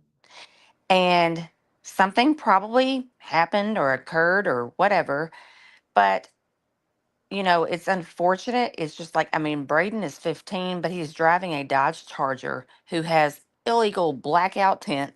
I Yeah. mean, there's just so much. Courtney has exes that are in prison. They've I thought I just heard been that. around this life, Yeah. you know, and I'm not shaming them at all. It's just they've been Yeah. around this life. And it doesn't mean that Adriana or Matthew ever was Mm-hmm. involved in any of that. But just when you have people Yeah. and that Courtney's mother, Courtney and Caitlin's mother, she was on drugs, like, and Oh, she died. Like, Courtney's 38 years old. yeah. She's young. She's She's very very young. young. Yeah. So I don't know. It's just hard to explain it. But if they were actually doing that, I mean, he could have gotten them out there based off of that, like trying to drop drugs near Yeah. the prison or something. But I don't know. Or I yeah, always felt like, maybe he dropped it and they didn't give him the money for it or something and he owed money or or maybe he felt, or things weren't being dropped, and they felt like it was the family that was interfering. yeah. You know, I don't know. It's crazy just to like think about like a gang being involved in all of this. I think it's just because it's Tennessee. I don't know why. I don't Well, think the it's vice lords are very big in the yeah. South. Yeah, well, I heard that they were like they started in like Chicago, and then I was reading up like about them, and there's like down in that area, I think they said in the prison systems there was 30 to 35,000. Oh yeah, they're very Right. big here. Like, it's Yeah. scary. Like Memphis, and they. I mean, it's not far from Memphis. I mean, you're Yeah. talking about an hour and 30 minutes from Memphis. So Mm. I don't know. It's just sad. I'm just glad he spared the baby. Yeah. And it's unfortunate. I do know that they're going to have Matthew's funeral on Tuesday. On Tuesday. They did post that. Um, Well, because he's the kind of dad, separated almost. Do you know me from the rest of them? Because he's not direct relation. right? But I So his do. family can kind of like, you know what I mean? Like, I don't know, can make up their mind what they want. Like Well, to it's do, so you know. confusing because it's like, okay, James Matthew. Okay, his dad's name is Matthew too. Now we do that in the South. Like, Yeah. it's like, which Matthew are you talking about? But his dad, Matthew, is the one who he was thinking that he needed to or might have to bury his son Matthew, who is Westland's dad, Hmm. and Adriana, who is Westland's mother. Um, and I don't know what's going on with Adriana yet. Oh, It hasn't come up yet. Like his is the first funeral that has been planned, yeah. and that's the dad of Westland. I So feel like they should be together almost. I do too, but I think But it's then, about expenses and trying to pay yeah, for it. that's sad. It is sad. Like it truly is. I It's mean, very sad. these people need help burying these people. And Like if that's I was 4 gonna do people. that, That's 3 people in one family. oh yeah, yeah. And if I was gonna do that, I would only donate straight to, especially, and I don't mean this rude, Mhm. but on Courtney's side, and that has nothing to do with Adriana. It's just with Courtney's side. If you're going to donate, I think there are GoFundMe set up with things, but I would not Mhm. do that. I would donate directly to the funeral home. That's what I would do. I would not. I would not give the family any money Yeah. because um, I'm just not sure that Dolly is pushing out for Westland the the the baby that was left, like Uh-huh. her fund in the future. And there was another like Who's in he charge did of her fund though? her Matthew's dad, Matthew. Oh, okay. Yes. That's a good one then probably to do. Yeah. And then let's see, there's another one that I think was set up, but I'm not sure about all that. I wouldn't give GoFundMe's to people. Mhm. That's just me. I just I wouldn't either. I wouldn't until all of this kind of you get the gist of everything and we understand like where things are going. I Yeah. wouldn't be giving any money, but you could definitely give it to the funeral home. I do think Westland's GoFundMe is legit. I mean, that's ran by the grandfather, which is Matthew's dad. Um, so I don't know. I hate to sound wrong. I really don't mean to come out and be. Oh, no. Um, I think I just think it's just this is a going to be one of those cases. I think it has something to do with like the prison system oh or yeah, like yeah. drugs or both because she works at the prison. He's been in the Well, prison. she did work there. She got Yeah. fired. But so she had to have been fired because they had to have not found out, you know. Right. I don't know if they find out when he was in jail or when he got out, I wonder. I don't know because then there's been, and this is all speculation, but then there's been rumors like people are saying that, they're not really together. That's what the family was, they were pushing that out. But then somebody was saying that her and him were spotted in Gatlinburg just last week, which to me makes more sense because if they're not together and he's moved on, then why is he coming back after the family? You know what I Yeah. mean? Yeah. And it's just weird that Braden drove out there with like his car. He's I know. 15. I know. Like maybe the other 3, they're older. No, you know what I mean? Like 20s, Yeah. 30s. But it's like then they got the 15-year-old. It's like, well, Well, that's what's sick. Like, it's like I what would, got them to go out there? I still think that they I still think that he had the baby. That's what I'm thinking, Mhm. but I don't know how it would bring Braden out there. I mean, I don't know. It just seems like he took that baby out there to get them all out there for whatever reason. But I But I wonder could be why he would wrong. have the baby. That could be wrong of me. I feel Mm. like that's the only way all of them would be driving out there to be like, what do you what Yeah. did you send to them? Why and that's a good question, baby girl. I don't know. How does a 15-year-old get a Dodge Charger. I don't know. Yeah. I think they're all involved in drugs. Not that he was, but I'm saying drug money through the family Mm-hmm. could Yeah. possibly buy those cars. Yeah. Yeah. Yeah. Especially if a 15-year-old is driving that. That's just. With the blackout tent, it's illegal. Yeah. It's like, Yeah. you can't even see through that. But I know my friends used to always put dark tent on their windows. We got pulled over. I was driving one time in their car. I forget, what did I do? I don't even know if I had a license. I don't think I did. And I was like, I'm gonna kill you all. Like, cause I was the only sober one, Right. and I was trying to drive them, and they were like being fools, and just, I think we had just pulled in, and like they pulled us over for that or something, or for the tent, and I was like, really, the tent They'll on pull the you over in car? Tennessee for 10. Yeah, They yeah, will. they will in If Ohio they have a too. chance to, they will. They will. They'll pull you over and give you a ticket. Yeah, I don't know. It's a weird, and I'm glad that you're covering it because it's very sad to me and it is strange, but you know, it's just it's unfortunate. it's very unfortunate. It's a lot. Mm-hmm. Like Yeah. when you like think, I mean, I have like 20 tabs open. I'm just like, man, Well, and there's so much to you look just keep, at. yeah, Just you can like the keep guy going. tonight that was arrested. It's like, okay, well, I mean, they're not even charging him now as an accomplice. What, the guy that they just charged? Yeah. Oh, They they already charged let him. What, they're letting him go? No. They're charging Oh, him for oh, not accomplice, but like, they I have switched to the look at. charges. Yeah, you have to look at that. Oh, What was his name? uh, Tanaka, Tanaka, but I'm saying it wrong. Brown. something like that. Yeah, they changed that. But I really don't think that he is like far. I don't. I think he's still around Jackson. The computer's still saying that accessory after the fact, but I can't go on your like court systems there. Like I can like other ones. Like I don't think in Tennessee. I think you have to like live in Tennessee. I can't get into mine yet because I'm Or on the like call, phone. like if you go to like the jail roster, it said like that there wasn't one available that you had to call.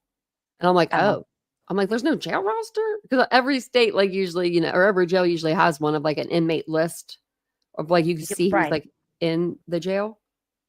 Let me see if I can pull it up on my computer, but I don't want to I'm, keep y'all up too long. I'm still. I'm I had to but the, take promethazine last night because of my stomach bug. I'm like oh still no. drugged.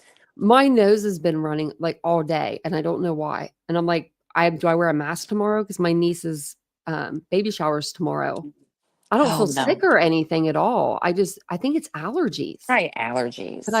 I can't take anything that I'm allergic to, like Zyrtec, which Can you is so take weird. Benadryl? Well, that knocks me out too. Yeah, Benadryl. I'll be passed out on the way down there. Yeah, see, I can't take that either. They With laugh at me. Vincent's They're like, you car can't take Benadryl. And I'm like, and the no. Benadryl, I'll be done. Yeah. I'll probably be passed out anyway because every time I drive in his car, he has like this hum, and it's just like the perfect hum. It just puts me to sleep. To I don't know sleep. why. It's like I'm a baby being rocked to sleep. I'm out within like 2 seconds. Hey, Trippy Dad, how you doing?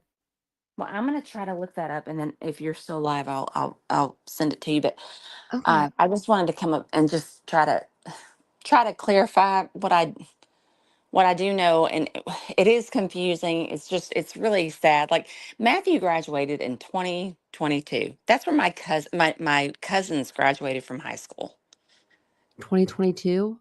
Yes, and Yeah, that's where he graduated. He's just young. He's new. he's so He wanted young. to look up to like be he wanted to look forward to turning 21, and he just did. And he's got a baby, and then there was a video that was Mm. posted with a baby, and oh my gosh, like him playing with her Oh, was so precious. oh, I oh, don't think that Matthew and Adriana are bad people at all. I think they were in a bad environment, and I don't think yeah, they got involved in it by any means.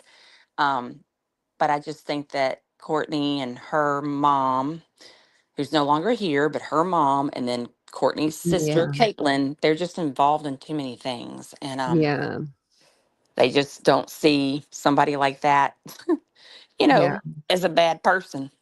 We'll just let you come on in. We'll yep, forgive you and let's just let you on in. And unfortunately, but if you can work as a correction officer and be helping prisoners, sorry, I have yeah, no respect for you. And I guarantee you that's not the only one she was helping. yep. I know that. I'm just like, I wonder how long it took before they were hooking up. I don't know. That's crazy to me. I know. And if you see him like in his cell, he's like, I mean, my God, he's drinking Sirocco, Yeah. playing video games. Someone said that there was another, like a second person. Do you know Giovante? Mm-mm. No, and not unless it's come Oh, out. Like, yeah. I just know about the Tanaka game. Yeah. That Tanaka guy, I don't know anything about Yeah, I don't the other one. either. But I think it's weird that Oh, that wait. truck was just found this morning in a rural Maybe it area. was. It says second man. Well, it just says second man. So, Yeah, that confuses me. If it's second man, it should be a third man. If yeah. I was just going to see what it said, but oh, Trippy Dead says it came out 10 minutes ago. So yeah, this was 5 minutes ago. So is it Thomas? Trying to see the name. I think he said it, but oh yeah, Giovante Thomas. Yeah. And his Oh. birthday is 3/24/96. Here we go. Hmm. Knoxville Sun. See, Wow. see, I think trippy. And yeah, it says that they arrested a Jackson on Saturday and charged him with accessory after the fact of first degree murder in the connection of the ongoing search. And then it says at the request of the 29th District Attorney, TBI agent and investigating quadruple murder. Okay, we know that. And then it says agents obtained warrants for Drummond, charging him with in connection with the murders. Further investigation revealed that Drummond's associate Giovante Thomas assisted Drummond. And then Saturday they obtained warrants and they charged him with accessory after the fact. Well, what about the Tanaka guy? Yeah, he's charged too, I think. So it looks like he had more than one person helping him. So several. Yeah. Well, I don't doubt Yeah. that. I'm sure that the gangs are trying to Yeah, shift and move him wow. around, and that's why they're there. He's Well, don't come back. after me, gang people. Whatever Well, your names are. I don't know. See, that's how um, much I care about you. I don't even know your name already. Something lords. the Vice Lords. Yeah, the only lord I know is up above. And I don't think he was like, I know you had said something earlier, like he was just a punk when he was younger. Sorry, he just was. He seems like it. Yeah. I And I think his mean, parents, they didn't discipline him hard enough or didn't do whatever. And yeah, he was a little punk and he went in there and he, you know, that's why he got so many years yeah. for robbing that Circle Because K. because I think they already had to deal with him a lot in his But juvenile years or something. it makes more sense though, because the more people that come out, that's how there's so many vehicles. I mean, there's so many vehicles being moved Yeah. around and like, Yeah. it doesn't make sense like how I mean, even if he'd taken the truck and ditched it somewhere, somebody would have to be meeting him with his Audi, but now that thing's been ditched. So Yeah. where did you go then? Mm-hmm. I know You I have know? all like the cars and like I'm like trying to figure out who they belong to and then where they ended up. Right. Right. So But like, I appreciate you covering this because I really like yeah, this does touch home. It's sad. Like it's just this is so sad. this is really sad. This is Oh, I feel bad for that baby, you know. me too. I hope she's got family members and Well, it but seems like Matthew's dad is very good. And I think Matthew, that's I mean, I good. know that they're divorced, but I think even Matthew's mom as well. I mean, I don't think they're all involved in that. I think it's Yeah. basically Adriana's mom, Courtney, and her Mm-hmm. family is Yeah. the issue. So, but I'm going to jump down. I'll be back in Okay. chat and I'm going to try to look Okay. up that guy because I want to see who he is. Alrighty. See Thanks ya. for letting me up. All right. You're Bye. welcome. Thanks for coming up. Bye. Yeah, bye. Okay, so let's see about this guy. That's crazy. Oh, you want me to kick you? I don't know if I know how. I don't know. I could Oh, kick here, myself. here I can Kick get me. you. Okay, I used to be upstairs. I got you. I didn't know how to do it. I was like, how do I do it? That's how he was able to. Yeah, there's just. I bet you there's going to be more people arrested. But it's crazy that they're arresting all these people and they're not finding him. So like he's not staying with these people, right? Like after he uses them for whatever he needs, whether it's to pick him, I'm assuming to pick him up somewhere or like to, come and get him or, whatever it may be. So after he's done with them, he leaves because the cops don't find them with him or him with them. I think it's just they're going to go down the line and they're going to catch him with someone. Oh, they have a nice house with dogs. Oh, well, I hope that the baby's able to stay there. It's really sad.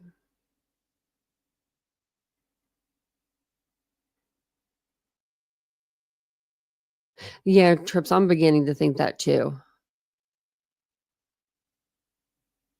He might be dead already. Yeah.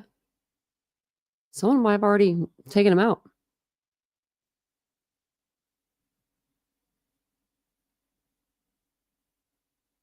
I'm just reading the chat. Okay. I'm going to remove that. Actually, I'll go back over here just for a second to see what else. Let me retweet that. If you're not following me over on X, make sure you are, because I put stuff over there sometimes and I don't put it on YouTube, but I've been trying to start doing that, like putting it on both places so that people know, because it's just better that way. Yeah, it just says right here. So he's 29. So all these people are between 28 and 29. What is going on with that age? Like, I want to know. Like, I'm curious. We need to do a little deep dive into that. Yeah, they got it. Like, it's all over. Let's go to top. It's like all over X.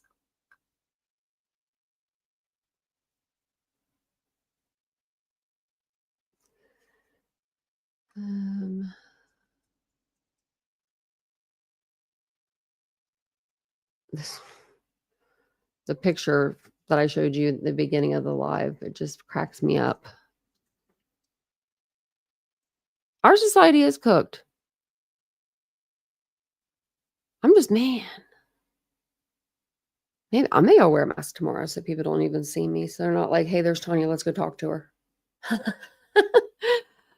Just kidding. Oh, that would be funny. I should do that. Oh, I didn't show you guys my new nails. Look at these. They're really cute. But they never focus in. There's flowers on them. It focuses into my face. So if they're back here, for some reason when I put them like up here. Oh, there we go. Now you can see it if I do that. They got these little flowers on them. Just like on one nail. And then, she did a really good job. I was very impressed with her. And she did little polka dots.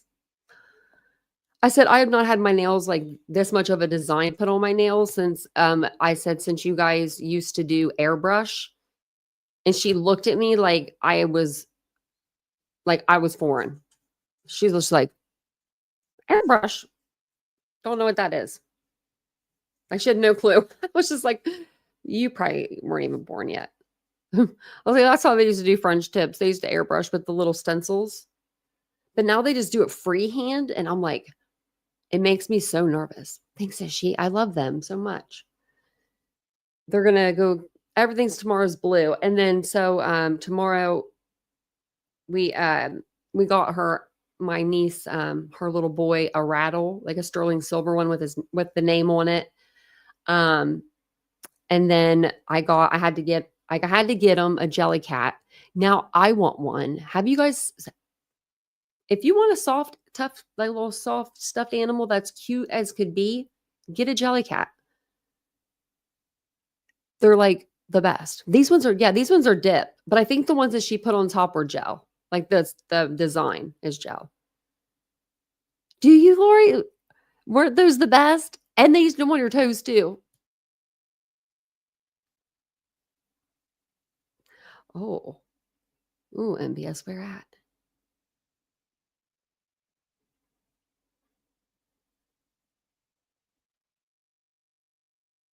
I think so too, is she? Yeah, I wonder where at. Oh my God. I'm back over to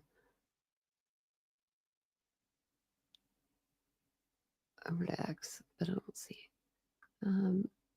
Oh, there's another picture of this guy, I think. Oh, okay. Well, okay. This is what he looks like. Looking at the left over here without the glasses and stuff. Like crooked glass. They look crooked almost on his head. Look at his fade. You ain't gonna have one of them for a while.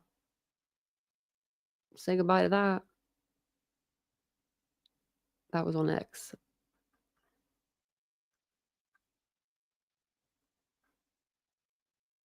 Okay, we'll go to latest. I think that's just what I read to you guys. Just the second arrest. So it says he's 28 here, but I'm pretty sure that he was 29. Man, y'all, this, I swear. See, right now it says 29 there. 29. He's 29. Okay. I don't. Oh, wait. Yeah, he just turned 29. His birthday was. Oh, wait. No, his birthday is coming up this month. 96. So would that be 28 or 29? I have no clue. It's next month, I think. I think it's, yeah, birthday's 8/31/96. So that'd be 29. Yeah, 29. So he's going to be 29.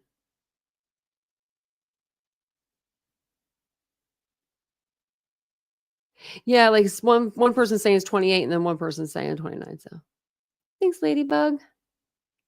Maybe I should have got some ladybugs on my nails. That would have been cute. How cute would that have been? Wonder if you could do that on black nails.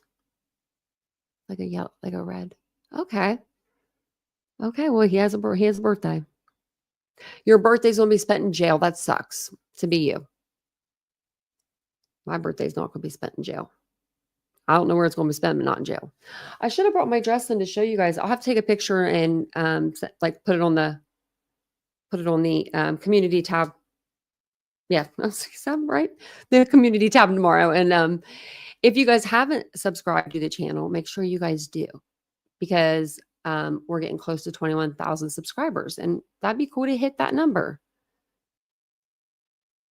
I did see that, baby girl. Today when they were taking the purple off my nails, I almost got emotional. Like, I actually did get a little emotional. It was like sad. I don't know why, like this time. I think it's because May, I had Maddie nails. June, I had Kaylee nails. July, I had nails for Xana. And then today when I went in, they were just taking the purple off. And it was just, I don't, like when she was like, taking the thing to take the paint off. I was just like the buffer. I was just like, it's kind of sad. But in October, I'll get them yellow and white for Ethan, But it was just kind of sad, like seeing that. But I do like the white nails with the blue. I think it's different, something different. Plus, it's like the last day or last month of the summer, so I want to do something white. So, but thank you guys all for being here tonight. I appreciate you.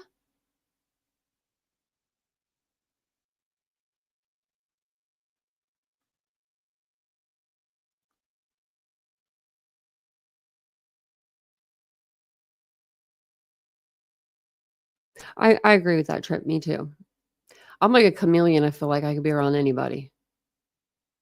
Like, I literally can. I don't know how. Like, why? I mean, I just like I could like feed off other people's energy. So I'm like, if I could find something that they like, I'll talk to them about that forever.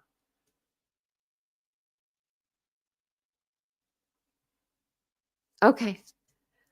I'll probably be digging tomorrow too on my way down there. I'm going to take my other computer, I think, with me, because just in case it's outdoors or something. But thank you guys for being here tonight. I appreciate it. Like I said, if you haven't subscribed or hit the like button yet, make sure you guys do. It really helps the channel. If you'd like to become a member, I did pin it at the top of the chat. I do that every live though. And oh wait, let me gift out some memberships. I wanted to do that, but I have to go over to my. It's like weird. Like I have to go to not that. Go to my YouTube channel. We'll gift out like some tonight, and then we'll gift out some more next time. I just started a poll. I don't even know what it doesn't say anything. I didn't mean to do that. Okay, there we go. I'm like, why won't it let me do it? So we'll see who got them. Trippy Dead got them. I got one. Thanks, Trippy Dead, for coming in and letting us know. Ron Jones, Kelly, Niners girl, and Stacy got one. Well, cool. I like the ladybug tattoo idea. I think that's really stinking cute. Like I would get a ladybug tattoo. I think that's really cute. I think that's a cute idea. Like I don't know. Like if I don't know, if I passed away, I would want someone to like get like, if someone got like a tattoo if I passed away, which I don't think anybody would because he's scared of a needle. But they could do like a poppy flower. Because like my boutique, Poppy and Ari. I don't know. I thought about doing Poppy Flowers Day on my nails, but I was like, oh, that might be too hard. But thanks again for being here. I'm going to jump off here. I hear the dogs outside the door. I can actually see one right here. I love them. They're waiting on me to go to bed. So I will see you guys all later. I'll see you tomorrow. Have a good night. Bye, guys.